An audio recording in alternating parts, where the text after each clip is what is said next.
विद्यार्थियों, स्वागत है आपका हमारे चैनल योगा एजुकेशन इंडिया में। विद्यार्थियों, आज इस वीडियो के माध्यम से विभिन्न प्रकार के ग्रंथियों के उनके हार्मोन्स कितने प्रकार के हैं और उनके कार्यों को समझेंगे। विद्यार्थियों, पिछले वीडियो में हमने समझा था पीयूष ग्रंथ के विषय में, यानी पिट्यूटरी ग्लैंड्स के विषय में। आज महत्वपूर्ण ग्लैंड्स, जो ग्लैंड्स बचे हैं उनको समझेंगे, और जो इस वीडियो में बच जाएंगे उसको अगले वीडियो में समझेंगे। क्योंकि विद्यार्थियों, जब बड़ा वीडियो बहुत ज़्यादा हो जाता है तो बच्चे ऊब महसूस करना शुरू कर देते हैं। तो चलिए ध्यान से समझना। सबसे पहले पीनियल ग्रंथ को समझते हैं। विद्यार्थियों, इसका आकार गेहूं जैसा स्थित मस्तिष्क के बीच में या मस्तिष्क के बीच में है। महत्वपूर्ण कार्य हैं इसके। महत्वपूर्ण कार्य कौन से हैं? गोनाड्स ग्रंथियों के स्राव का निरोध करना। अतः शैशवावस्था में यह ग्रंथि कामवृत्ति का नियमन कर, यानी नियमित कर, नियंत्रण कर उसे यौन प्राप्ति तक मुक्त रखती है, उसे यौन प्राप्ति तक मुक्त रखती है। ठीक। अब आवट ग्रंथि या थायराइड ग्रंथि, यानी थायराइड ग्लैंड्स। इसे आवट अगर लिखा रहेगा तब आप थायराइड ही समझना। इसका स्थान कहाँ पर है? इसका स्थान गर्दन में। थायराइड ग्रंथि का स्थान कहाँ पर है? गर्दन में, स्वर यंत्र तथा श्वास नली के मध्य में है। ठीक। ये द्विपिंडिकीय ग्रंथ है। इसे क्या कहा जाता है? यह यानी किस प्रकार की ग्रंथ है? द्विपिंडी, यानी दो पिंड है इसमें, दो पिंडिकीय ग्रंथ हैं। ये दोनों पिंड पतले सेतु, ध्यान दें यहाँ पर, ये दोनों पिंड पतले सेतु इस्थमस। अब उस पतले सेतु का क्या नाम है? तो उसका नाम इस्थमस से जुड़ा रहता है। यानी इसका जुड़ाव किससे होता है? जैसे कि ये दोनों पिंड पतले होते हैं, पतले सेतु से जुड़े रहते हैं, तो उस सेतु का नाम इस्थमस है। ठीक, ये ध्यान देना। आकार तितलीनुमा, इसका आकार तितलीनुमा है और निर्माण छोटी छोटी पुटुकाओं से, इसका निर्माण छोटी छोटी पुटुकाओं से होता है। और इसका भार 20 से 50 ग्राम तक है। इसका भार किसका? थायराइड का 20 से 50 ग्राम तक। और प्रत्येक खंड की लंबाई, ध्यान दें यहाँ पर यह बताया जा रहा है कि प्रत्येक खंड की लंबाई 5 सेंटीमीटर, चौड़ाई 3 सेंटीमीटर है। भार इसका 20 से 50 यानी 20 से 50 ग्राम, और प्रत्येक खंड की लंबाई 5 सेंटीमीटर, चौड़ाई 3 सेंटीमीटर। ठीक विद्यार्थियों, इन पुटुकाओं के मध्य, ध्यान दें यहाँ पर, इन पुटुकाओं के मध्य रक्त कोशिका का जाल बिछा रहता है। इन पुटुकाओं के मध्य क्या रहता है? रक्त कोशिकाओं का जाल बिछा रहता है। और थायराइड हार्मोन्स आगे समझते हैं इसे। विद्यार्थियों, आगे बढ़ने से पहले थोड़ा सा और समझ लें कि पुटुकाओं के द्वारा लसदार एवं पारदर्शन द्रव का स्राव किया जाता है। पुटुकाओं के द्वारा कैसा स्राव? लसदार और पारदर्शन, जिसमें थायराइड हार्मोन्स होते हैं। कहाँ पर होते हैं? जो द्रव है उसके अंदर। और इसका जो है हार्मोन्स होते हैं पुटुकाओं के मध्य सी कोशिकाएं भी होती हैं, जिनसे कैल्सीटोनिन नामक हार्मोन्स का स्राव होता है। किससे? सी कोशिकाओं के द्वारा कोशिकाएं होती हैं जिनसे कैल्सीटोनिन नामक हार्मोन का स्राव होता है। अब अगर यह भी क्वेश्चन पूछा जाए कि थायराइड ग्रंथ यानी कैल्सीटोनिन का हार्मोन कहाँ से होता है, तो आप थायराइड ग्रंथ ही कहेंगे। ठीक। और डीप पूछा जाएगा तो ये पुटुकाओं के मध्य से पूछा जाएगा। चलिए आगे बढ़ते हैं। थायराइड हार्मोन्स के 4 प्रकार होते हैं। कितने प्रकार होते हैं? थायराइड हार्मोन्स के 4 प्रकार होते हैं, लेकिन या ध्यान दें, लेकिन केवल थायरॉक्सिन हार्मोन रक्त कोशिकाओं के द्वारा रक्त परिसंचरण में डाला जाता है। ये 4 तो होते हैं। अब जैसे क्वेश्चन पूछा जाता है कि कितने प्रकार के हैं, तो 4 प्रकार के हैं, लेकिन ध्यान दें, लेकिन केवल थायरॉक्सिन, काम का कौन है? थायरॉक्सिन हार्मोन रक्त कोशिकाओं के द्वारा रक्त परिसंचरण में डाला जाता है, जिससे काम होता है, शरीर के वर्क होते हैं। ठीक। यह हार्मोन्स आयोडीन युक्त प्रोटीन होता है। यह हार्मोन्स, ध्यान दें, आयोडीन युक्त प्रोटीन होता है। कौन? थायरॉक्सिन, जो शारीरिक मानसिक वृद्धि तथा विकास हेतु आवश्यक है। यहाँ ध्यान देना, थायरॉक्सिन हार्मोन जो होता है यह आयोडीन युक्त प्रोटीन होता है, जो शारीरिक मानसिक वृद्धि तथा विकास हेतु आवश्यक होता है। ठीक। आगे समझें थायराइड हार्मोन्स के कार्य, मुख्य कार्य समझ लें, नोट कर लें।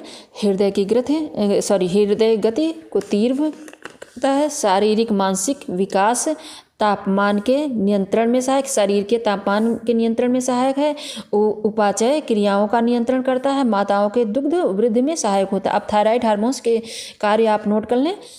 देखो दोबारा समझ लें कि हृदय गति को तीव्र करता है, यह शारीरिक मानसिक विकास में सहायक है, शरीर के तापमान के नियंत्रण में सहायक है, उपाचय क्रियाओं का नियंत्रण करता है, माताओं के दुग्ध वृद्धि में सहायक होता है। यानी इसके द्वारा माताओं के दुग्ध वृद्धि में सहायक होता है। ठीक, आगे समझें।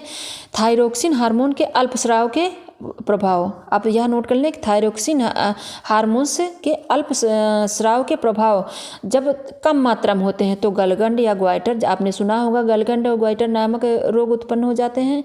और यह यानी इसका परिणाम हो जाता है जब अल्पस्राव होता है, यानी थायरोक्सिन हार्मोन के अल्पस्राव में, यानी बैलेंस में होना चाहिए ना सभी हार्मोन्स। ठीक विद्यार्थियों, मेन तो ये गलगंड ग्वाइटर। अब यह ध्यान दें कि बच्चों में कौन सा रोग होता है, तो बच्चों में क्रीटिनिज्म नामक रोग हो जाता है, और वयस्कों में मिक्सडेसिया यानी मिक्सडिया नामक रोग हो जाता है। बच्चों में क्रीटिनिज्म रोग नामक रोग होता है और वयस्कों में मिक्सडिया नामक रोग होता है। ठीक, ये अल्पस्राव के कारण है। विद्यार्थियों, इसके लक्षण थोड़ा समझ लें। क्रीटिनिज्म में जब रोग उत्पन्न हो जाता है बच्चों में तो इसके लक्षण क्या होते हैं? शारीरिक एवं मानसिक वृद्धि रुक जाती है, बच्चों का स्वभाव चिड़चिड़ा हो जाता है, लंबाई ना बढ़ने से कद छोटा हो जाता है, इतने ये जो है बच्चों में। और मिक्स डेया जो बीमारी हो जाती है बड़ों में यानी वयस्कों में, तो इनके जो है इन लक्षण क्या हैं? मांसपेशियां काफ़ी दुर्लभ रहती हैं, हृदय गति मंद रहती है, सिर दर्द रहता है, बाल झड़ने लगते हैं, बालों की चमक खत्म हो जाती हैं यानी खराब हो जाते हैं बाल, शरीर सुस्त रहता है, जल्दी थकान अनुभव होता है, शरीर का तापक्रम कम हो जाता है, जिससे रोगी, ध्यान दें, रोगी गर्मी से भी सर्दी का अनुभव करता है। ठीक, और गलगंड या घेंघा रोग जो होता है यानी ग्वाइटर हो जाता है उनको, बड़ों को, और ये गले में एक फूली हुई गांठ के जैसा महसूस होता है। आपने देखा होगा कई लोगों को गले में ये जो घेंघा रोग होता है। विद्यार्थियों, अब आगे हम समझेंगे थायरोक्सिन के अतिस्राव के प्रभाव से। देखो, जब कम होगा तब भी दिक्कत, और अगर जो है ज़्यादा होगा तब भी, अति माने ज़्यादा। तो अतिस्राव के प्रभाव से कौन सा रोग होता है विद्यार्थियों? इससे एक्सोपैथैलेमिक ग्वाइटर नामक रोग होता है, और इसे ग्रेव्स रोग भी कहते हैं। जब अतिस्राव होता है तो इससे एक्सोपैथैलेमिक ग्वाइटर नामक रोग हो जाता है, और इसे ग्रेव्स रोग भी आप कह सकते हैं। ठीक, और इसके लक्षण समझ लें कि उपाचय क्रिया में अधिक तीव्रता, हृदय का तीव्र, त्वचा का रंग लाल, शरीर का तापक्रम बढ़ने से अधिक पसीना निकलना, रोगी बेचैन, चिंतित, चिड़चिड़ा, आँखों के बीच वसा के जमाव के कारण आँख की गोली बड़ी होकर बाहर निकली जैसा महसूस होती है। अगर आप कभी देखना तो आप समझ जाएंगे कि यही प्रॉब्लम है। और इस स्थिति में एक्सोपैथैलेमस इसके जब ऐसा हो जाता है तो ये कहा जाता है, यानी आँखों के बीच जो वसा का जमाव के कारण आँख की गोली बड़ी होकर बाहर निकली जैसी दिखाई पड़ती हैं। ठीक, और नाड़ी की गति तेज होने से रोगी हाँफता है। स्त्रियों में इसके अतिस्राव से रजोधर्म अनियमित पीड़ादायक होता है, और थायराइड ग्रंथि की सी कोशिकाओं में से स्रावित कैल्शिटोनिन नामक हार्मोन अस्थियों तथा गुर्दों पर क्रिया करता है तथा रक्त में कैल्शियम के स्तर को कम करता है। ठीक, ये ऐसे लक्षण हैं इसके अतिस्राव के। विद्यार्थियों, ये आपने समझ लिया थायराइड। अब हम समझेंगे पैराथायराइड यानी पशुवटु। पैराथायराइड ग्रंथ यानी यह थायराइड ग्रंथ के पास ही छोटी छोटी इस यानी यह जो ये है यानी यह पैराथायराइड ग्रंथि थायराइड ग्रंथ के पास ही छोटी छोटी पिंडिकाओं के रूप में होती है। ठीक, इनका आकार मटर के दाने जैसा होता है। अब थायराइड का था, थायराइड ग्रंथ का आकार कैसा था इन्होंने आकार नहीं बताया। हाँ, पीनियल का था गेहूँ जैसा था, और इनका आकार मटर के दाने जैसा।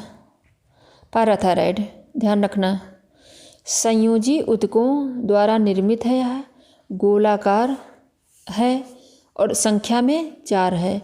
इसमें मुख्यतः 2 प्रकार की कोशिकाएं यानी पैराथोमन पैराथार्मोन का स्राव करती हैं और प्रमुख यानी जो ये कोशिकाएं हैं ये पैराथार्मोन नामक हार्मोन्स का स्राव करती हैं। ठीक, अब यह भी आप समझ सकते हैं कि पैराथायराइड ग्रंथ से पैराथार्मोन नामक स्राव उत्पन्न होता है, यानी स्राव होता है, यानी हार्मोन्स होता है। पैराथार्मोन नामक हार्मोन्स का स्राव होता है कहाँ से? पैराथायराइड ग्रंथ से। अब इसके प्रमुख कार्य नोट कर लें। कैल्शियम तथा फास्फोरस की मात्रा का नियंत्रण करना, रक्त में कैल्शियम की मात्रा कम होने पर अस्थियों से कैल्शियम लाकर रक्त को प्रदान करना, अस्थियों मांसपेशियों को सुदृढ़ बनाना, रक्त में कैल्शियम आयन की सांद्रता का नियमन करना, ये मुख्य कार्य हैं। अब विद्यार्थियों इसके भी अल्पस्राव से जो प्रॉब्लम होती है, जो रोग होता है उसको नोट कर लें। पैराथार्मोन के अल्पस्राव से टिटैनी नामक रोग हो जाता है। विद्यार्थियों इसके लक्षण समझ लें आप। टिटैनी नामक रोग के जो कई लक्षण क्या हैं? तो रक्त में कैल्शियम आयन की मात्रा बढ़ जाती है, मांसपेशियां तंत्रिका तंतु अधिक उत्तेजित रहते हैं, पूरे शरीर अथवा हाथ पांव में ऐंठन होने लगती है, रोगी बेचैन एवं चिड़चिड़ा हो जाता है। विद्यार्थियों यह मेन पॉइंट आप जो है समझ लें, चाहे तो नोट कर लें। कभी कभी इस हार्मोन्स की कमी से स्वर यंत्र की मांसपेशियां प्रभावित होने के कारण मृत्यु की आशंका बनी रहती, आँखों में कैरेक्ट हो जाता है, आँखों में कैरेक्ट हो जाता है।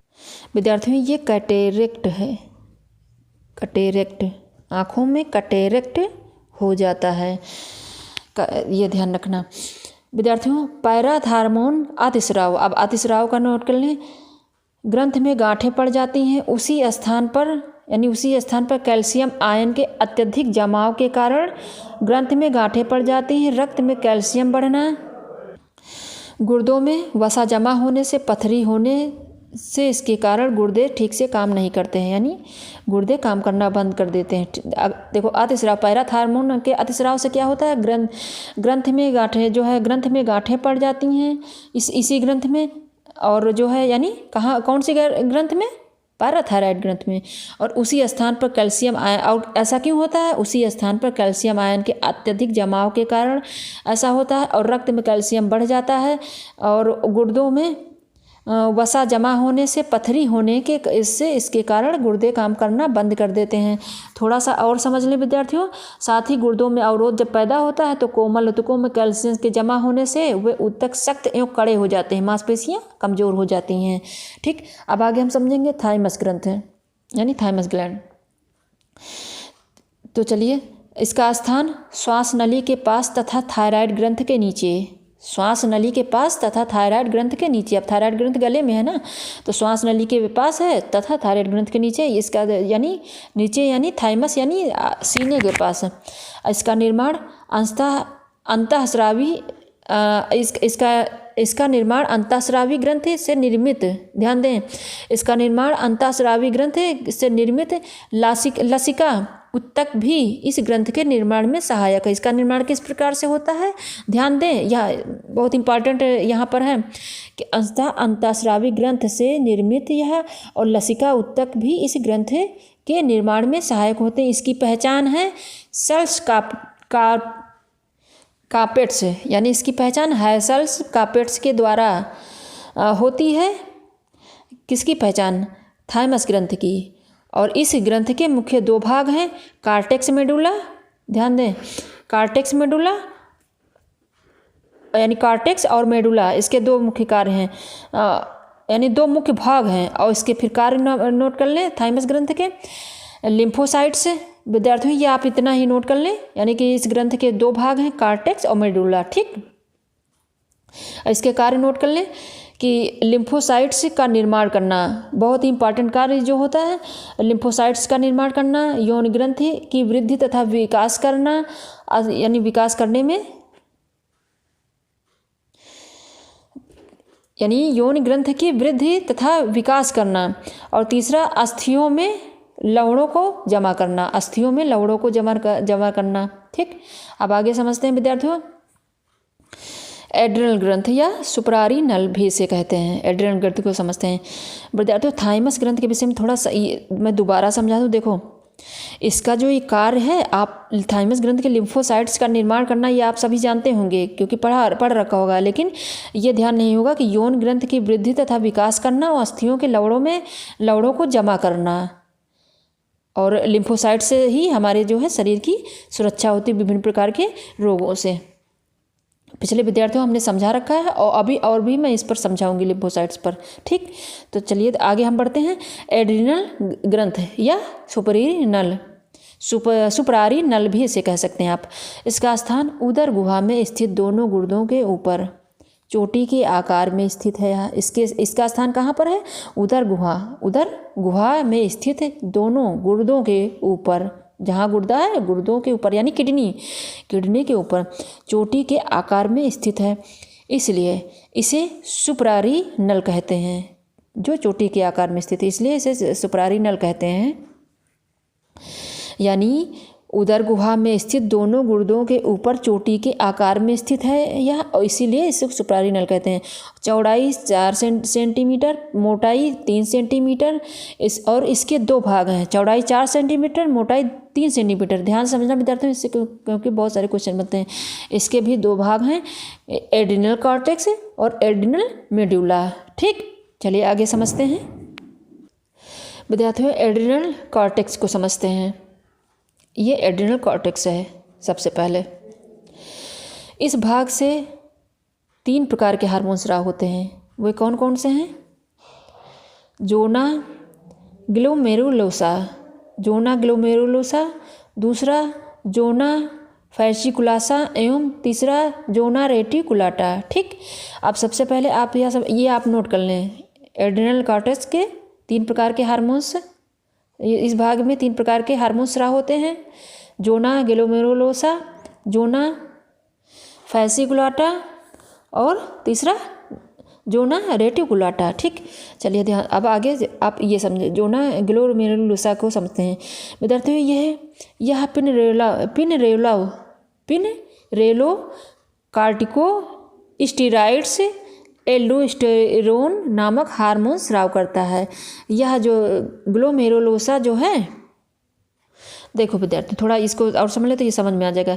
यह स्तंभी कोशिकाओं द्वारा निर्मित होता है जो समांतर क्रम में स्थित है। ठीक, और फिर यह पिनरेलो कार्टिको स्टीराइड्स और एल्डोस्टेरोन नामक हार्मोन्स का स्राव करता है।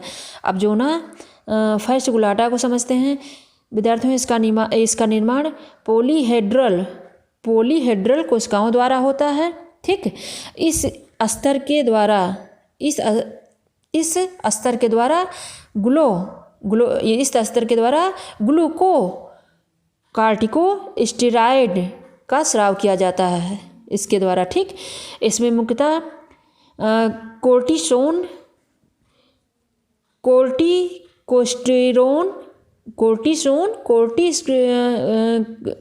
कोर्टिकोस्टेरोन।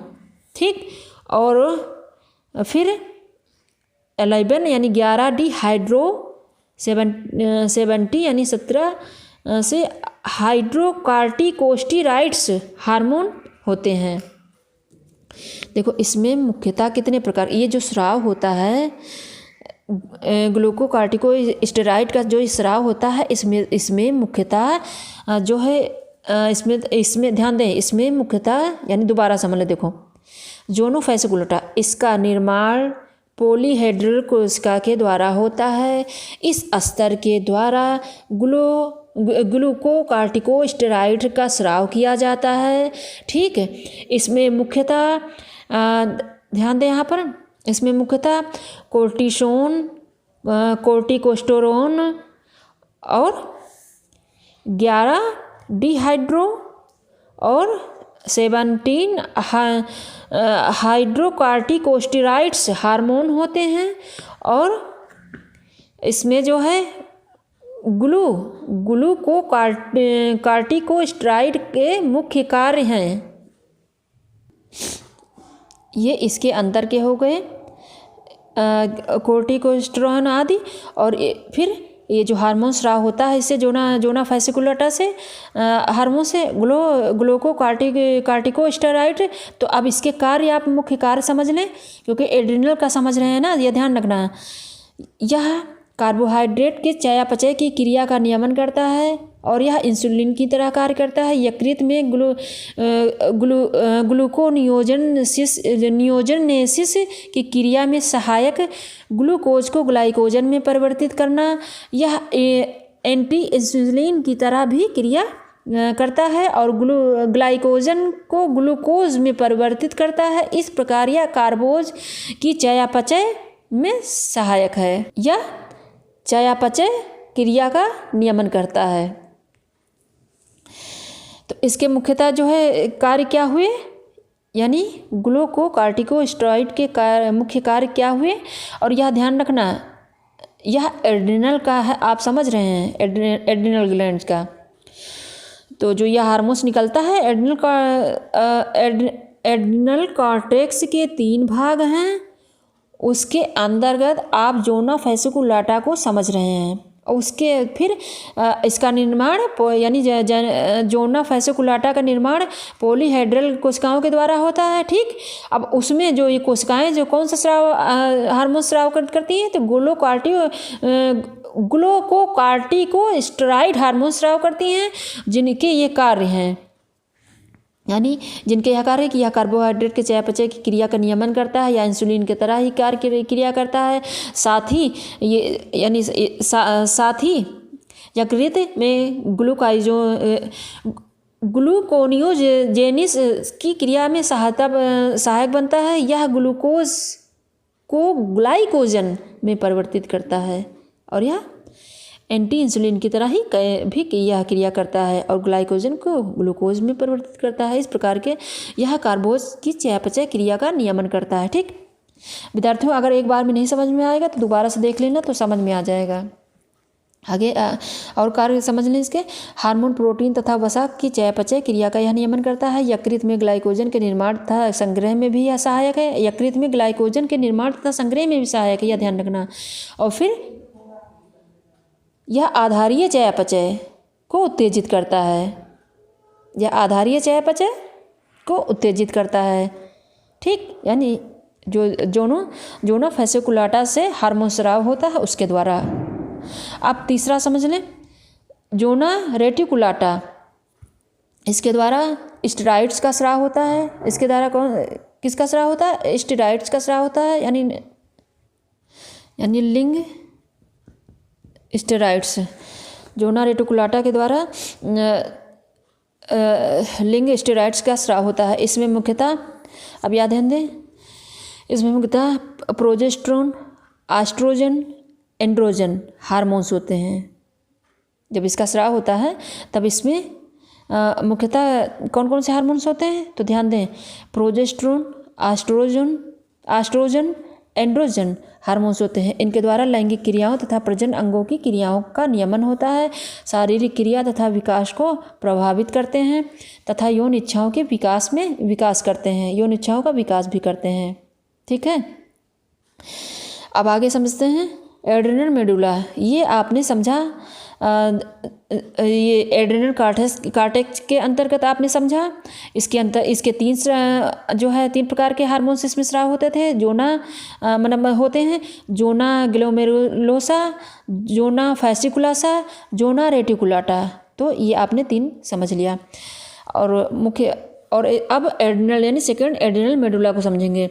एड्रिनल ग्रंथि का भीतरी भाग है जो अधिकांशतः कॉर्टेक्स से ढका रहता है। एड्रिनल मेडुला द्वारा मुख्य 2 प्रकार के हार्मोन्स को स्राव करते हैं, एड्रेनालिन एवं नॉर एड्रेनालिन। ठीक विद्यार्थियों, एड्रिनल नॉर एड्रिनल के कार्य समझ लें।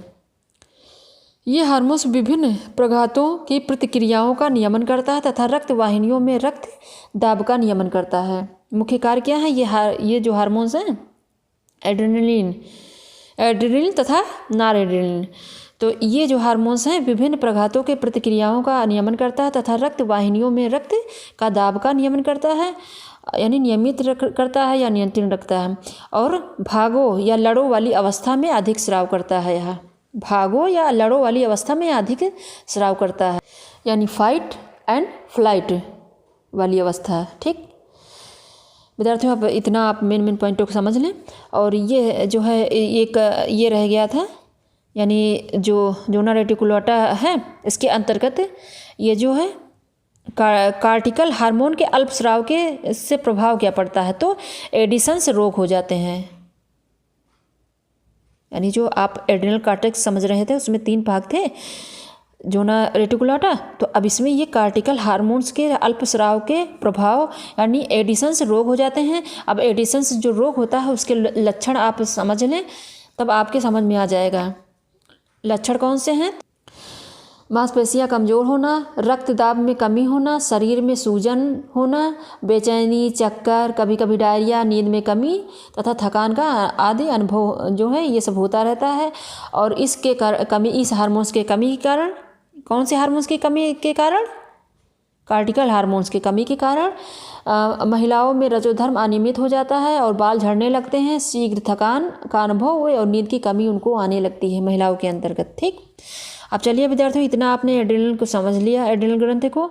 अब आप अग्नाशय को समझें, ध्यान से समझना, यानी पैनक्रियाज। इसकी संरचना नोट कर लें। लैंगरहैंस की द्वीपिकाएँ एक समूह के रूप में अग्नाशय में रहती है। अग्नाशय के पिंडकों को यानी पिंड की कोशिकाओं के द्वारा अग्नसायी रस का स्राव होता है। यह रस, आप ध्यान देना, इसमें एक चीज़ और निकल कर आएगी, यह ध्यान देना, अभी मैं बताऊंगी। यह रस अग्नाशय वाहिनियों द्वारा पक्वाशय में डाल दिया जाता है। अब यह ध्यान दें, यह एक बाह्यस्रावी ग्रंथ है। अब क्वेश्चन बन सकता है कि कौन सी अंतःस्रावी बाह्यस्रावी दोनों ग्रंथि है, तो अग्नाशय यानी पैनक्रियाज है। ठीक, तो यह एक बाह्यस्रावी ग्रंथ है लेकिन अंतःस्रावी भी है। विद्यार्थियों, लैंगरहैंस की द्वीपिकाओं में 3 प्रकार की कोशिकाएं होती हैं, अल्फा, बीटा, डेल्टा। जैसे आप सभी ने नाम सुना होगा, तो इसी के अंतर्गत यानी अग्नाशय में यानी पैनक्रियाज में पाई जाती हैं यह अल्फा, बीटा, डेल्टा। यानी लैंगरहैंस की द्वीपिकाओं में 3 प्रकार की कोशिका होती, अल्फा, बीटा, डेल्टा। विद्यार्थियों, अल्फा थोड़ा समझते हैं। अल्फा कोशिका को आकार में बड़ी तथा पॉलीपेप्टाइड ग्लूकागोन का स्राव करती हैं। या ग्लूकागोन का स्राव करती हैं, यानी अल्फा कोशिका किसका स्राव करती हैं?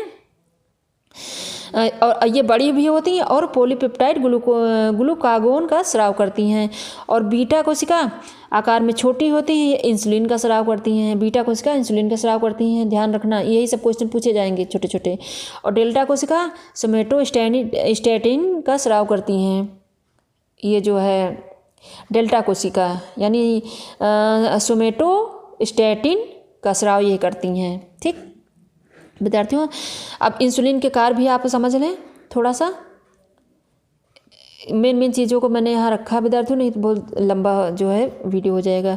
इसके कार्य है रक्त में ग्लूकोज की मात्रा का नियमन करना यह, और ग्लूकोज को ग्लाइकोजन में परिवर्तित करता है यह, जिसे यकृत एवं मांसपेशियों द्वारा संग्रहित कर लिया जाता है। फिर ग्लूकोनियोजेनेसिस यानी ग्लूकोनियोजेनेसिस की क्रिया को रोकता है और प्रोटीन एवं वसा का चयापचय करता है, उपाचय करता है। विद्यार्थियों दोबारा समझ लें, देखो इंसुलिन की कार्य, रक्त में ग्लूकोज की मात्रा का नियमन करना, ग्लूकोज को ग्लाइकोजन में परिवर्तित करना, जिसे यकृत में मांसपेशियों द्वारा संग्रहित कर लिया जाता है, और ग्लूकोनियोजेनेसिस की क्रिया को रोकता है और प्रोटीन एवं वसा का उपाचय आदि कार्य करता है। विद्यार्थियों, इस इंसुलिन के अल्प स्राव तथा अतिस्राव के लक्षण यानी प्रभाव थोड़ा सा समझ लें। विद्यार्थियों, सबसे पहले आप अल्पस्राव को समझें, यानी इंसुलिन के, क्योंकि महत्वपूर्ण कार्य है इंसुलिन का, तो इंसुलिन के अल्पस्राव को सबसे पहले समझें, ध्यान से समझना। इंसुलिन की कमी से रक्त में ग्लूकोज की मात्रा बढ़ जाती है तथा वह पेशाब में भी आने लगता है, जिससे कौन सा रोग होता है? आपने सुना होगा मधुमेह, या मधुमेह को चीनिया रोग भी कहा जाता है। दूसरा, रोगी का वजन धीरे धीरे कम होने लगता है। तीसरा, रोगी अधिक भूख प्यास का अनुभव करता है। चौथा, पेशाब में कीटोन आने लगता है। पांचवा, गुर्दे धीरे धीरे काम करना बंद कर देते हैं, जिससे वृक्क का अवरोध हो जाता है। विद्यार्थियों, ये बहुत ही महत्वपूर्ण जो है परेशानी थी, आपने नोट किया होगा। क्योंकि कम से कम 70% लोग अपने यहाँ जो है पाए जा सकते हैं इस रोग से पीड़ित व्यक्ति। चलिए अब आगे समझें इंसुलिन के अतिस्राव के प्रभाव। इंसुलिन के अतिस्राव से रक्त में ग्लूकोज का स्तर सामान्य से अधिक हो जाता है या कम हो जाता है। रोगी हाइपोग्लाइसेमिया हो जाता है। रोगी को शीघ्र थकान का अनुभव होता है। रोगी काफ़ी कमज़ोर हो जाता है। बार बार भूख प्यास लगती है जिससे वह सदैव भूखा अनुभव करता है। चिंतित रहता है, बेचैन तथा चिड़चिड़ा रहता है। अत्यधिक रोग की अवस्था में रोगी बेहोश भी हो जाता है। इतनी सारी प्रॉब्लम होती हैं इंसुलिन के कारण, ध्यान रखना विद्यार्थियों। तो विद्यार्थियों हमने यहाँ पीनियल ग्रंथ यानी पीनियल ग्लैंड को समझा, थायराइड ग्लैंड को और इसके जो है कार्य वगैरह, और पैराथायराइड को समझा। ठीक, फिर थाइमस ग्रंथ है, एड्रिनल ग्रंथ है या सुपारीनल यानी एड्रिनल ग्रंथ को सुपारीनल का, इसके हार्मोन्स किस प्रकार से कार्य करते हैं, इतने ये सब समझा। और अग्नाशय को समझा यानी पैनक्रियाज को। जितने जो विद्यार्थियों ये जो ग्रंथियां हैं, ग्रंथियों के अंतर्गत जितने हार्मोन्स रिलीज होते हैं, और यह अंतःस्रावी ग्रंथियां हैं सभी। लेकिन विद्यार्थियों अभी मैंने क्या बताया था, पैनक्रियाज जो है अंतःस्रावी भी है और बाह्यस्रावी भी है, और इसमें अल्फा बीटा डेल्टा नामक कोशिकाएं होती हैं 3 प्रकार की, जो कि बहुत महत्वपूर्ण होती हैं और इंसुलिन के कार्यों को, अतिस्राव या अल्पस्राव को समझा। तो विद्यार्थियों जहाँ कहीं नहीं आपको नहीं समझ में आए तो कमेंट बॉक्स में ज़रूर शेयर करना, मैं आपको दोबारा समझा दूंगी। और अगर आप हमारे चैनल पर नए हैं तो सबसे पहले मेरे चैनल को सब्सक्राइब करें, बेल आइकन जरूर प्रेस करिएगा ताकि मैं जैसे ही वीडियो अपलोड करूं आपको तुरंत नोटिफिकेशन प्राप्त हो सके। धन्यवाद विद्यार्थियों। और हाँ, यौन ग्रंथियाँ और यानी सेक्स ग्लैंड्स पर मैं जो है अगला वीडियो बनाऊंगी, क्योंकि ये जो है यही काफ़ी जो है 31 मिनट का हो गया, तो आप देखते देखते इसको ऊब जाते। तो धन्यवाद विद्यार्थियों।